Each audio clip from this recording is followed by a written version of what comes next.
días, público presente, público televidente, Universidad Dominicana OIM, Recinto Puerto Plata, Ingeniero Rafael Osborne, un servidor.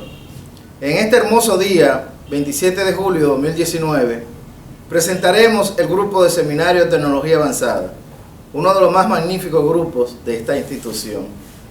Este grupo pertenece a Lenguas Modernas, mención educación, o educación mención idiomas. En este día vamos a presentar el libro de Inteligencia Emocional de Daniel Goleman, un libro muy interesante que nos ayuda a nosotros mucho a entendernos. Antes que todo, vamos a empezar poniéndonos en manos del Señor. Vamos a invitar a un participante, inmediatamente él nos ponga en manos del Señor, empezará a hacer su exposición. Espero que lo disfruten. Buenos días, mi nombre es José Abel y ahora vamos a poner esto en manos de Dios. Amante Dios y Padre Celestial que moras en las alturas, Señor, en este momento te damos gracias porque tú nos has permitido llegar acá, Señor, sanos y salvos. Esta hermosa actuación que vamos a hacer, Señor, esta participación la ponemos en tus manos. Que seas tú tomando el dominio y el control para que todo salga bien, Señor. De igual manera, cuando terminemos, Señor, que seas tú llevándonos a nuestros hogares sanos y salvos, Señor. Yo te lo pedimos en nombre de Jesús. Amén. Amén. Empezamos. Saludos, buenos días. Nuevamente, mi nombre es José Abel Marmolejos.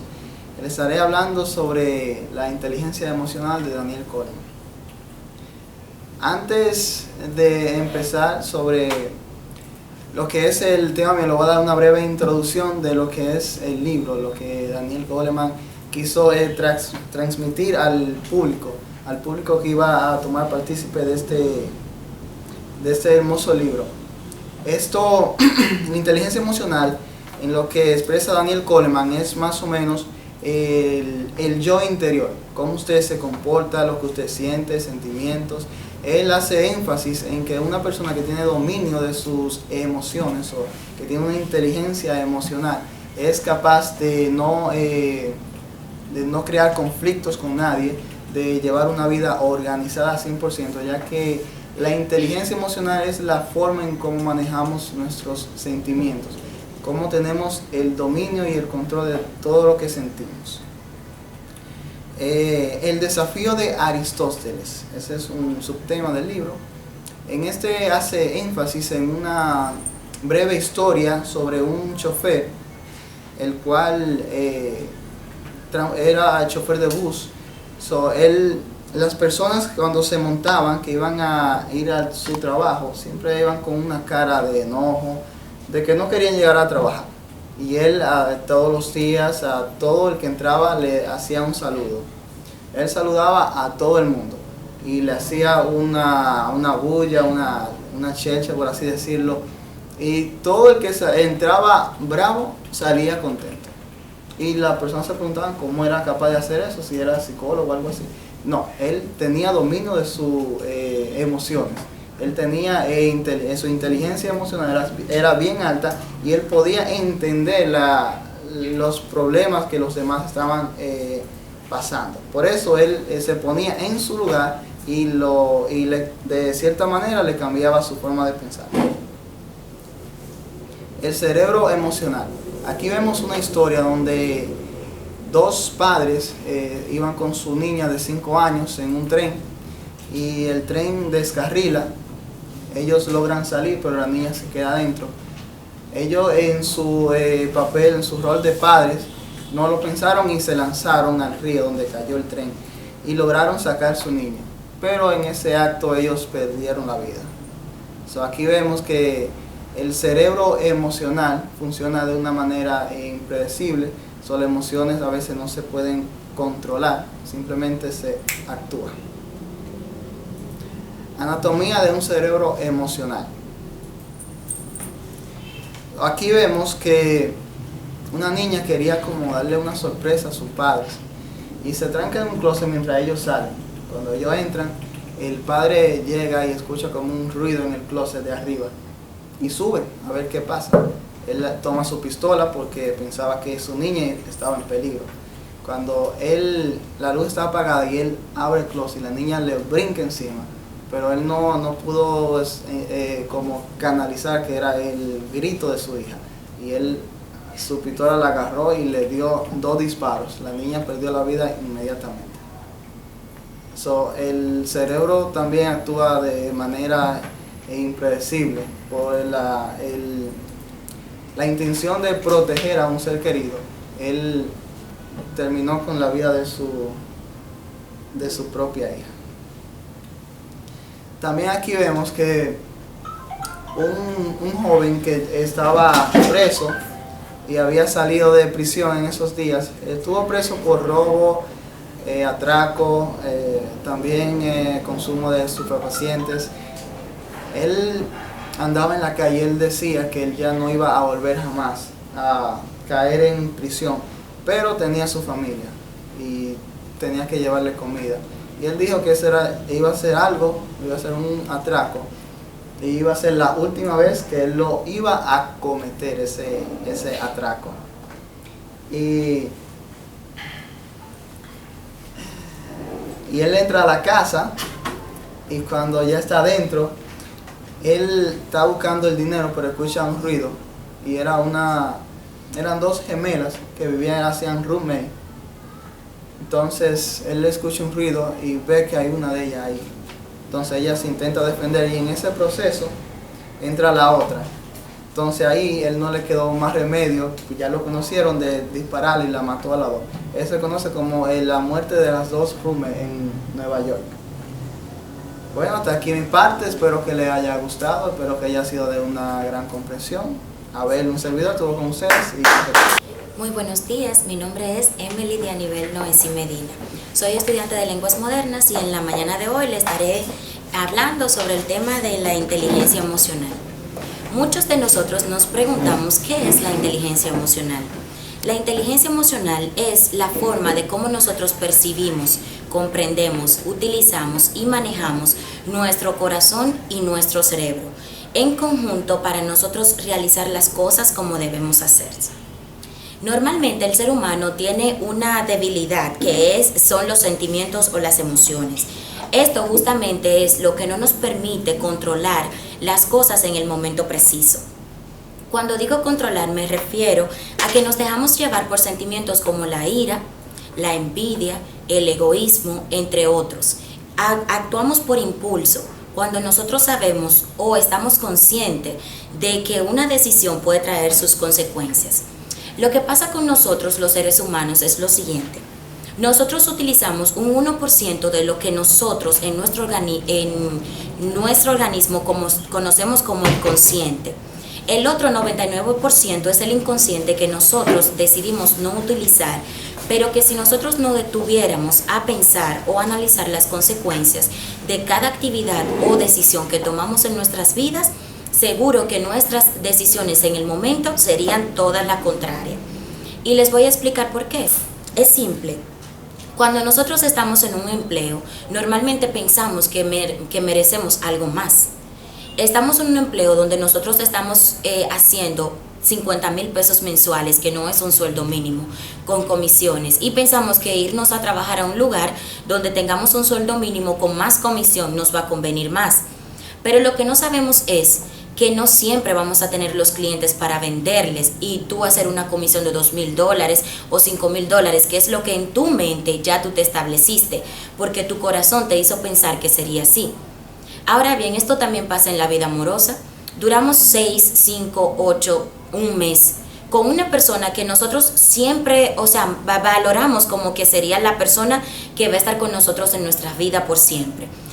Porque simplemente nosotros no nos detenemos a pensar con el 99% del inconsciente que no utilizamos, todo lo que está debajo del consciente, cuáles serían las consecuencias de nosotros estar con una persona que no nos conviene.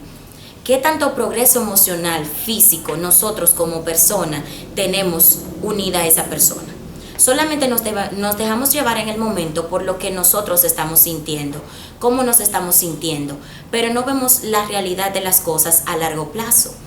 Un error garrafal que nosotros los seres humanos cometemos a diario. La inteligencia emocional se hizo justamente para saber tomar decisiones que te convienen en la vida. Nosotros debemos analizar antes de decir algo. ¿Por qué? Luego de que está dicho no podemos revertirlo. Si lo dijiste y se malinterpretó, no puedes cambiarlo. Simplemente puedes pedir excusas, pero ¿qué va a hacer la otra persona con una excusa? Igual no vuelve a verte de la misma manera, porque si lo entendió mal, va a seguir entendiéndolo así todo el tiempo, aunque tú le pidas disculpa. ¿Qué es algo que nosotros tenemos que tener en cuenta cuando nosotros vayamos a actuar o hacer? Debemos tomar nuestro tiempo. Dios lo dice claramente, cada cosa tiene su momento. A veces nos precipitamos a tomar decisiones simplemente porque estamos seguros de que va a funcionar, pero nosotros solamente aceptamos en un 1% por casualidad, no porque realmente iba a funcionar. El otro 99% son las decisiones erróneas que tropezamos, la mayoría se vuelve a levantar, otro por ciento bastante grande no lo hace. Y cometemos el mismo error 1, 2, 3, hasta 4 veces. Y es normal, somos humanos y podemos equivocarnos. Pero ¿cómo nosotros corregimos todos los errores y las cosas negativas que tenemos en nuestras vidas? Es simple, solamente detente a pensar. Analiza la consecuencia de cada cosa, de cada decisión, de cada persona que aceptas en tu vida. Y luego de ahí, solo ahí te darás cuenta cuán importante es nosotros como seres humanos tener una inteligencia emocional. El equilibrio es el siguiente. Tener una balanza, de un lado tenemos nuestro corazón, de otro lado tenemos nuestro cerebro. Lo que tenemos que hacer es ponerlos ambos en sintonía, no solo pensar con nuestro corazón, sino también pensar con nuestro cerebro, sentir con nuestro corazón y unir ambas cosas. El resultado de esto, ¿qué será? La decisión correcta, lo magnífico, lo que nosotros debemos tener y hacer, lo que nosotros debemos seguir, nuestros sentimientos, nuestras emociones y nuestro cerebro en armonía es lo que siempre debemos tener. Esto es todo de mi parte y muchas gracias. Que tengan un feliz día. Buenos días, amado público televidente. Hoy le estaremos hablando de la inteligencia emocional. La inteligencia emocional es la capacidad del ser humano para conectarse con otras personas. De una manera más clara, es unir el cerebro con el corazón. Pero la gran pregunta es, ¿cómo podemos poner inteligencia en nuestras emociones? Existen 5 esferas principales. Número 1, conocer las propias emociones. Conocer nuestras propias emociones supone conocer nuestros actos, tratar de controlarnos a nosotros mismos, y esto supone la clave de la inteligencia emocional. Número 2, manejar las emociones. Debemos aprender a manejar las emociones para controlarnos, para conocerlas. La tercera es la automotivación, que no necesita explicación. Es cuando tú mismo te motivas para hacer algo. La cuarta es conocer las emociones de los demás. Esto supone la empatía. Cuando tú puedes entender los problemas de los demás, es como meterse en el zapato de los demás. Y la quinta es manejar las relaciones, y manejar las relaciones es poder manejar a los demás. Existen 2 mentes, una piensa y la otra siente. La mente racional es capaz de analizar y meditar, y la mente emocional es la que se encarga de los sentimientos. Cuando la emoción es muy grande, la inteligencia disminuye. Les voy a dar un ejemplo. Cuando una persona está muy enojada, que mata a otra persona, cuando esa persona se calma, se da cuenta de lo que hizo, y hay muchos casos donde la persona no quiso hacer eso, se arrepiente de lo que hizo. Pero, ¿para qué son las emociones? Esta es la gran pregunta. Aquí en la historia que contó Abel de la chica, de la joven que le dijo a su papá que iba a estar en la casa de un amigo, y estuvo arriba en el closet, y luego el papá oyó unos ruidos, esa historia que contó Abel, esto es porque hace mucho tiempo, en las 50 generaciones de seres humanos, lo que funcionó mejor fue las emociones, porque ellas nos ayudan a estar alerta. Eso se los voy a explicar más tarde. ¿Para qué es que sirven las emociones? Las emociones son impulsos para actuar. Como por ejemplo, la ira hace que tu sistema se acelere y manda la sangre hacia tus manos. Esto hace que tus manos sean más fuertes, se hagan más fuertes porque tienen más circulación de sangre y tú puedas golpear al enemigo. Por eso se te hace más fácil tomar un arma o golpear a una persona cuando tienes ira. El miedo hace que la circulación vaya a las partes, a las extremidades del cuerpo, haciendo que se te haga más fácil huir del atacante. Es como un sentido de alerta. La felicidad inhibe los sentimientos negativos, haciendo que te sientas bien, mucho mejor. El amor hace todo lo contrario a lo que es la ira y el miedo, haciéndote sentir satisfacción, sentido de cooperación. En la sorpresa, las cejas se suben, haciendo que tú logres mayor alcance y puedas visualizar mejor el acontecimiento que se está dando y puedas identificar y salvarte. En el disgusto se bloquean las fosas nasales, haciendo que el olor no pueda pasar. Las emociones también influyen en las enfermedades. Por eso existen unas enfermedades que son causadas por los sentimientos. Se llaman enfermedades psicosomáticas. El sistema inmunológico también puede aprender, liberando una hormona que se llama cortisol, al contrario de la felicidad, que te hace sentir mucho mejor y hace que las enfermedades desaparezcan. Muchísimas gracias, esto es todo por hoy. Los dejo con lo siguiente. Chao. Muy buenos días, compañera de clase, público televidente. Mi nombre es Orlando Toribio y en esta mañana le estaré hablando acerca de las raíces de la empatía y las artes sociales. Si definimos lo que es la empatía, se define como la definición es la capacidad cognitiva de percibir un contexto común, lo que otro individuo puede sentir. También es un sentimiento de participación efectiva de una persona en la realidad que afecta a otra. Como la compañera anterior estuvo hablando un poquito de la empatía, es la conexión entre yo y otra persona. La empatía lo podemos ver como un árbol que tú lo acabas de sembrar.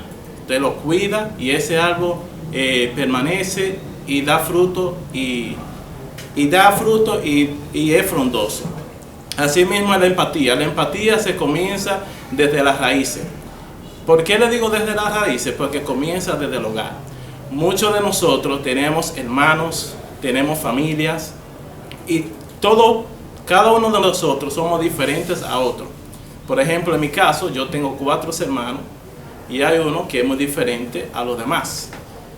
Él piensa que, por ejemplo, cuando nosotros hacíamos algo, él lo tomaba de otra manera. En ese caso, ahí que uno tiene que ayudar a esa persona para que esos sentimientos que tú sientes de esa persona que son buenos, él lo pueda sentir de esa manera. La empatía también se define cuando usted hace algo bien, usted se siente bien con usted mismo. Cuando usted ayuda a otro, usted se siente bien con usted mismo. Hay varias pautas para usted poder conectar con otra persona. Una de las pautas que usted debe de tener es escucharlo. Cuando usted tiene una persona enfrente de usted, o puede ser un familiar, y está hablando con usted debe de escuchar su opinión. Usted debe de escuchar lo que él necesita. Y de esa manera usted lo puede ayudar. Otra manera también es sirviéndole. Cuando usted le sirve a esa persona, también una manera de poder cambiar y poder también cambiar su actitud. Algo muy interesante también, que la empatía también, usted también la puede concretizar en donde quiera que usted esté. Puede ser en el trabajo, en el hogar, donde quiera. Usted mostrando el ejemplo y usted ayudando a otra persona para que puedan cambiar. Hay una historia mientras estuve estudiando el material. Había una pareja muy recién casado. Esa pareja estaban en el camino, ya se habían conocido, pero cuando se casaron ya era muy diferente. Asimismo con el matrimonio, cuando uno está en amores, o sea, conociéndose, y se casa, ya la cosa como que es muy diferente. Asimismo con esa persona mientras estuve leyendo el material, dice que él tenía una empatía muy mala. Mientras la esposa le hablaba cosas positivas, él siempre se le encontraba muy diferente a lo que ella le decía. Una de las maneras como ella le ayudó fue siempre mostrando el respeto a él y sirviéndole. De esa manera él pudo encontrar el deseo de cambiar y al final pudo cambiar con la actitud que ella mostró. Algo muy interesante también, que las artes sociales, por ejemplo, hoy en día hay muchas personas que son incapacitadas, que no pueden, que tienen una incapacidad mental o una incapacidad que no pueden caminar o algo. Esas personas tenemos que tratarlas como nosotros mismos. ¿Por qué? Porque esas personas siempre obtienen lo que es de la arte, la música, o saben pintar, o saben cantar, lo que sea. Pero esas personas son muy importantes ante nosotros y ante Dios. Algo interesante también, que cuando nosotros compartimos esas artes sociales con los demás, también a nivel mundial lo pueden conocer con los gestos y lo que uno puede también mostrar. Nosotros como seres humanos tenemos que enfatizar, concretizar y también ayudar a otras personas para que puedan concretizar unos con otros. Muchas gracias. Mi nombre es Nicole Mercedes Ramos Javier y voy a estar hablando sobre la inteligencia emocional aplicada. Esta da a conocer las percepciones de los seres humanos, las emociones, cómo saber manejarlas, cómo comprender las emociones, pero sobre todo cómo utilizar las emociones. La inteligencia emocional aplicada también hace un análisis de diferencia en los aspectos de la vida cotidiana, la capacidad de reconocer los sentimientos propios y los ajenos y la habilidad de manejarlos, examinarlo, cómo esto pueden ser, cómo esto pueden ayudarlo, cómo esto pueden destruir nuestras relaciones, pero sobre todo cómo puede edificarlas. Aquí le tengo una pequeña reflexión que se llama enemigos íntimos. Enemigos íntimos hace referencia a un dato muy importante sobre los divorcios, a las estadísticas. Dice que más del 70% de las relaciones está totalmente destruida por causa de los celos. Dice que mayormente los hombres son optimistas, y las mujeres más sensibles. Puede decirse que había una joven o una pareja que tenía unos hijos, entonces él le era infiel, él salía mucho a la calle, él tenía muchas mujeres por todos los lados, pero ella trataba de sobrellevar su relación por sus hijos y no debe de ser así. Ninguna mujer debe de tratar de adaptarse solamente por los hijos, sino un matrimonio es de dos, la pareja es de dos. Mayormente los niños, cuando las parejas sufren divorcios, sufren demasiado, hasta llegan a un punto de traumatizarse, por decirlo así. Dice que para que una pareja pueda tener estabilidad matrimonial, debe de haber comprensión, deben de tener charla, pero sobre todo también deben de hablar, deben de reunirse y también de unir las emociones, de decir un repertorio emocional. Un repertorio emocional viene siendo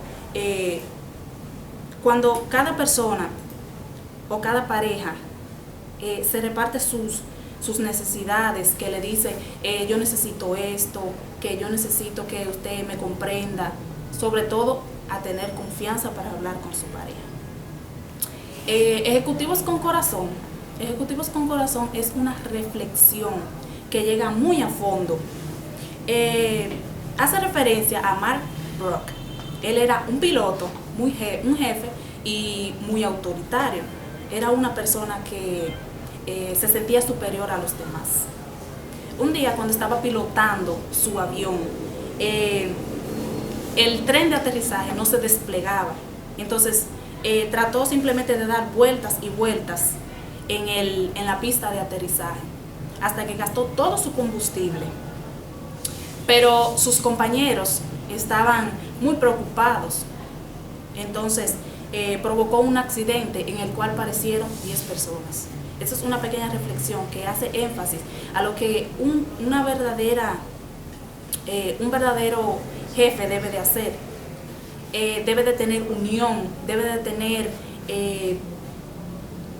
de hablar con sus demás. Dice que un jefe no debe ser un jefe, sino que debe de trabajar con el corazón y no con la mente. Manejarse con el corazón. Dice que ha demostrado que la mayoría de los ejecutivos se sentían que su trabajo exigía que usara más la cabeza y no su corazón, y no debe de ser así. Un verdadero jefe debe de ser solidario, debe de ser consciente de las necesidades que tengan sus demás personas que trabajan con él. Esto es todo de parte.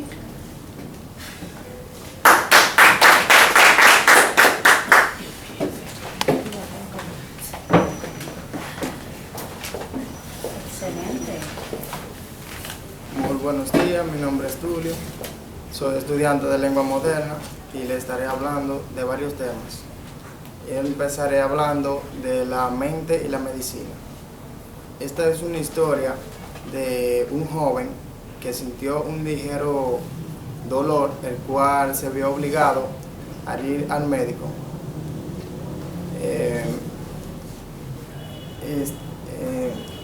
En el proceso le hicieron un análisis de la orina, el cual le mostró un rastro de sangre. El doctor le estuvo dando indicaciones que él debía ir al hospital para que se hiciera una prueba de citología renal. Citología renal tiene que ver con lo que es el cáncer.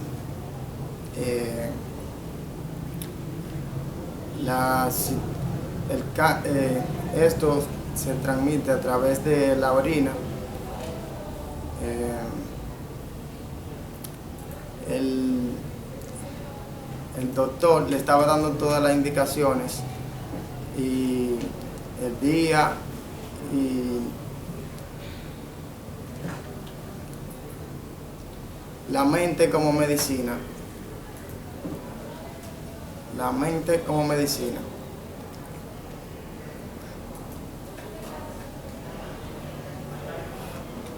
La mente como medicina.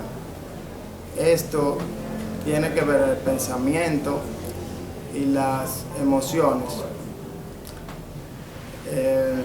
La mente tiene que ver con, te puede curar, te puedes alimentar dependiendo del uso que tú le des. Si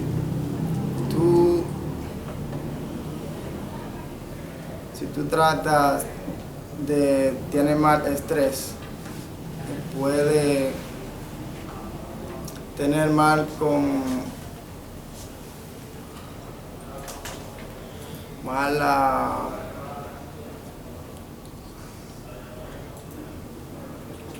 una puerta abierta a la oportunidad. Cada mañana, cada vez que nos levantamos, tenemos una oportunidad en la vida, ya que podemos conseguir nuevos empleos y ser grandes en el futuro.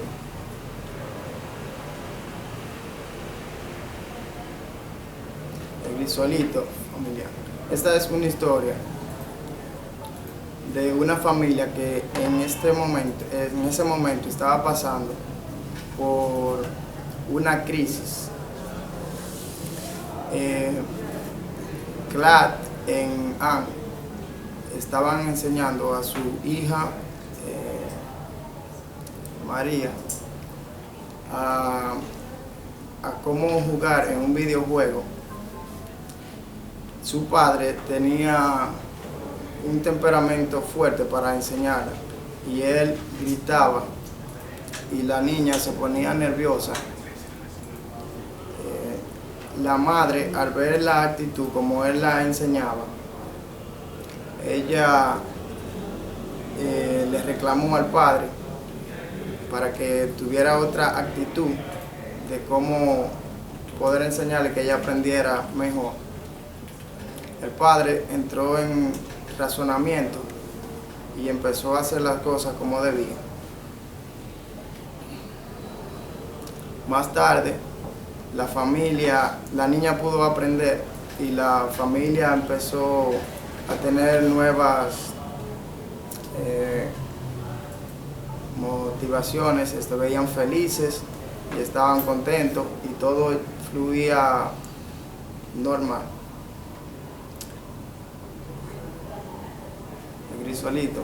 Cada persona es valiosa en la vida, ya que tendemos a ser como un vaso de cristal que por cualquier cosa dependiendo con quién nos juntemos, de la forma que nos hablan, el vaso empieza a... Esto es todo de mi parte y el compañero continúa. Muy buenos días, compañeros. Mi nombre es Ángel Gabriel Bravo Díaz y les estaré hablando acerca del trauma y la reeducación emocional. A veces tenemos un acontecimiento tan atemorizante en el cual nos deja marcado durante toda la vida, incluso años, meses, o nos acompaña hasta nuestra muerte. Llegan momentos, por ejemplo, en el que un acontecimiento te es tan atemorizante en que se queda como parte de ti. Por ejemplo, en 1979, en una escuela de Cleveland, un antiguo estudiante de allá, llamado Patrick Purdy, se presentó un día y con una pistola calibre 7.22 empezó a disparar a todos los niños de primero hasta tercer grado de primaria. Fueron 7 minutos de interminable agonía, los cuales fueron marcados durante todos los niños. Al final de llegar el momento de llegar a la policía, este joven decidió suicidarse en frente de todos los niños. Hubieron 5 muertos y 29 heridos. Duraron algunos 7 meses que los niños no salían a jugar en su hora de recreo. Hubo un tiempo en el que los niños, cuando se estaban readaptando a su sistema normal, que simplemente se paraban y miraban el patio. Aquella zona en la cual había pasado este suceso, ellos la denominaban como la zona maldita. Esos niños optaron por tener un trastorno por estrés postraumático. En estos momentos aterradoramente vividos que ellos vivieron, recuerdan profundamente cada momento que pasó ahí.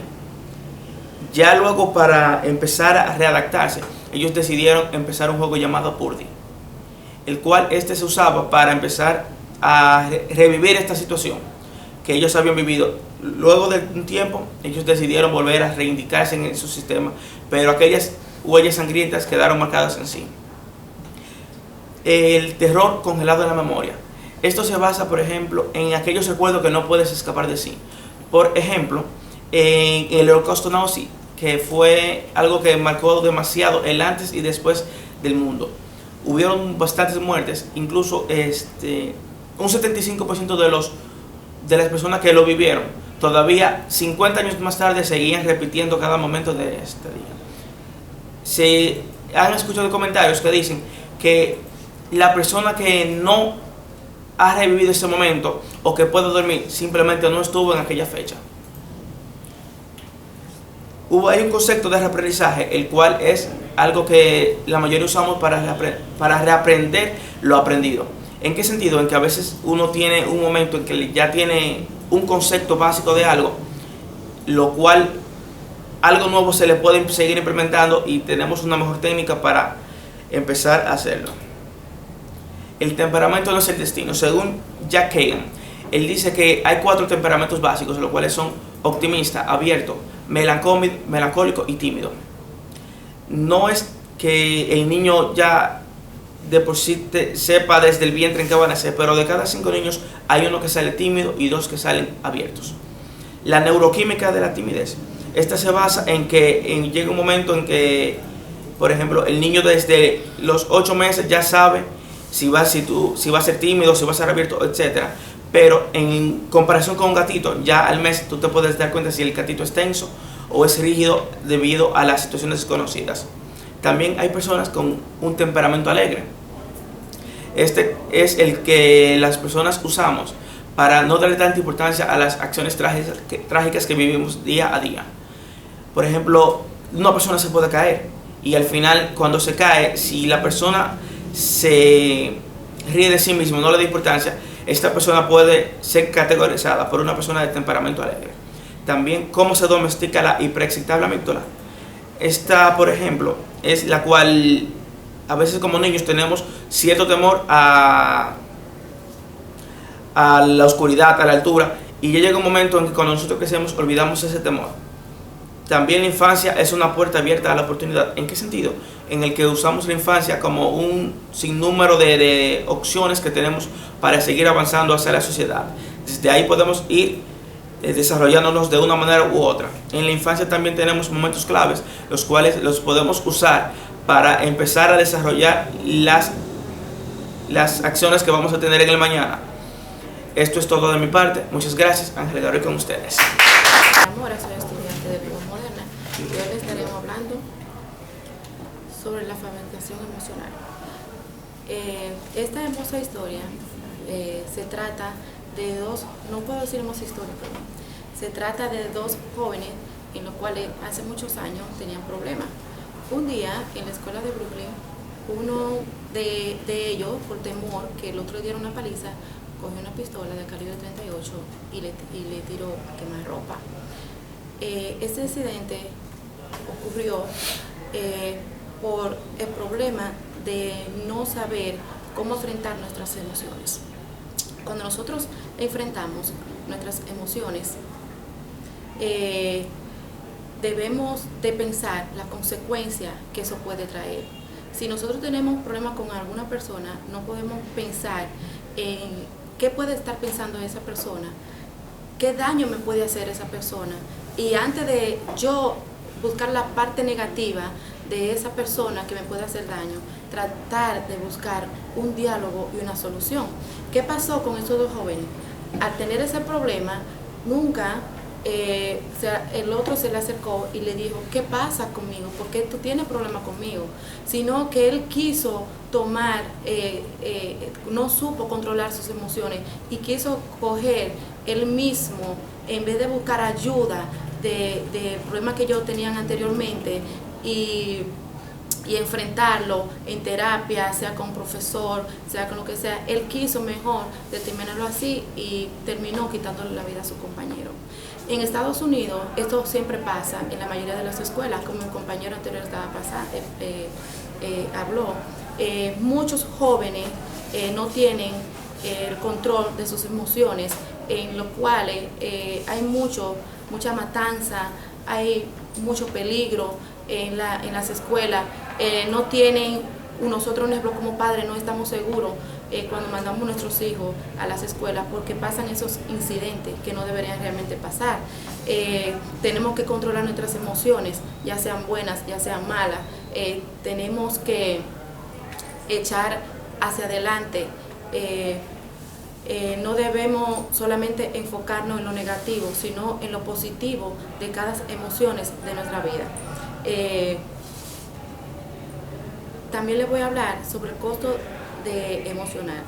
Esto es una muy linda reflexión que un maestro pasaba lista, diferente a como lo hacen todos los maestros. Este maestro quiso, pasando lista, un ejemplo, si decía un ejemplo, vamos a suponer, Nicole, ¿cómo tú te sientes del 1 al 10? Yo decía, bien, excelente, emocionada, relajada, ok. Maribel, ¿cómo tú te sientes del 1 al 10? Ok, 5. Él se daba cuenta cómo Maribel estaba, un ejemplo, en su autoestima, y cómo estaba Nicole. Entonces él buscaba una estrategia de cómo pasar lista y cómo cada emociones de cada alumno en ese momento se sentía en el aula.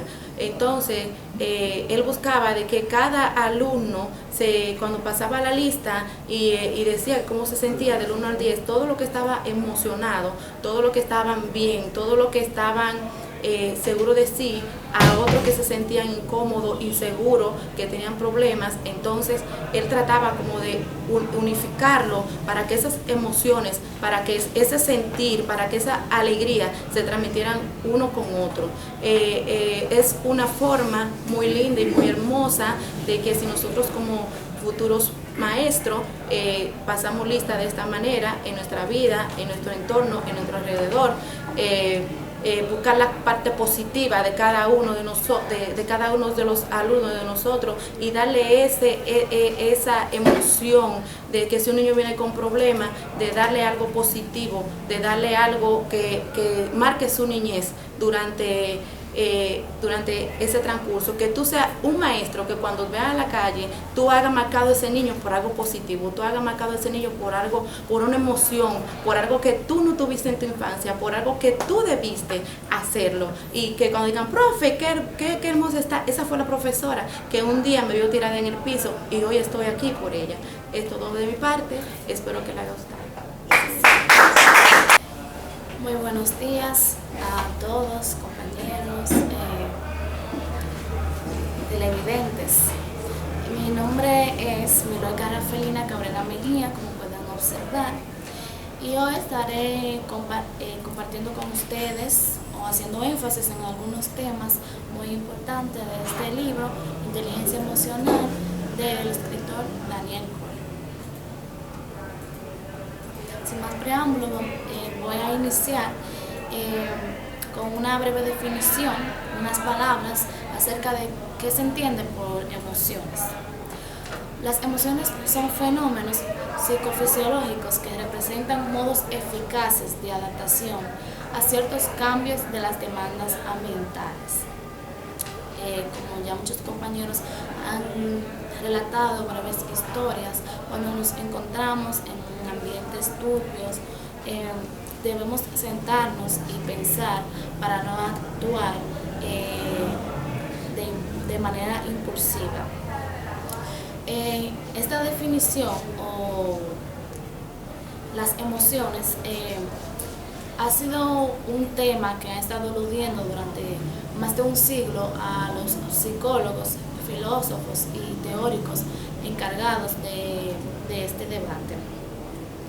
El diccionario de la Universidad Oxford define la emoción como la agitación o perturbación de la mente, sentimiento, pasión o cualquier estado mental vehemente o agitado de la mente.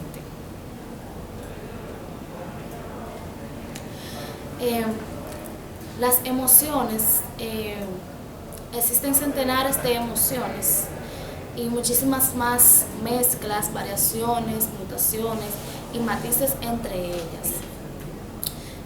Los encargados de este debate aún no han podido llegar, todavía no están de acuerdo sobre cuáles son las emociones que pueden ser consideradas como primordial o primarias, de las cuales se pueden derivar todas las demás. Pero aquí les muestro estas emociones propuestas para ser primordial por ellos mismos.